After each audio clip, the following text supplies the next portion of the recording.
why I am here is the moment the name Reverend Senamaraja garu was announced and I heard about it, I felt he is chosen, not an elected man. That's why I am here.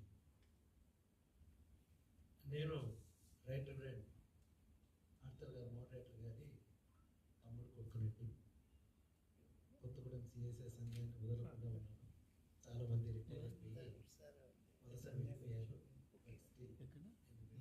Kothagudem సంఘానికి ఉన్నాను.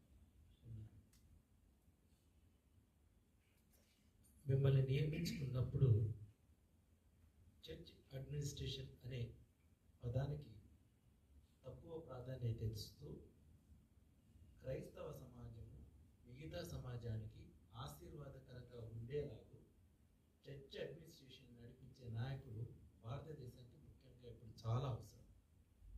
మనల్ని మనము testify చేసుకోవాలి అంటే church 4 గోడల మధ్య ఉండకుండా needy people, యేసుక్రీస్తు ఎవరిని ప్రేమించారు, దేవుడు ఎవరిని ప్రేమిస్తున్నారు అన్న విషయాన్ని క్రైస్తవ సమాజము గుర్తెరిగేలాగా నాయకులు నడిపించే ఆత్మీయ నడిపింపును దేవుడు అనుగ్రహించారు. మీరు కొత్తగూడెంలో చేసినప్పుడు నేను కొత్తగూడెంలో లేను, బట్ మీ గురించి విన్నాను.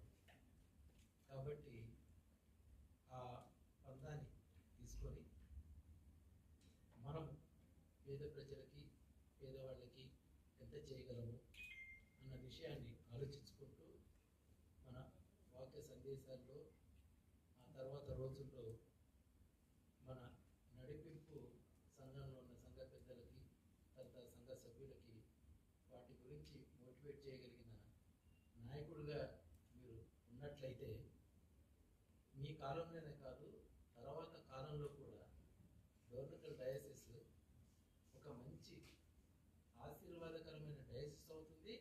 అది దాని ద్వారా మిగతా వాటి కూడా ఆశీర్వదింపబడతారు. సో ఆ స్పిరిట్తో మీరు పనిచేయాలని, ఆ నడిపింపును మీకు దేవుడు అనుగ్రహించాలని మనస్ఫూర్తిగా కోరుకుంటూ నాకు ఈ అవకాశాన్ని ఇచ్చిన చిట్టికి, మిగతా వాళ్ళందరూ కూడా కృతజ్ఞతలు తెలియజేస్తాను. Thank you. Wonderful words.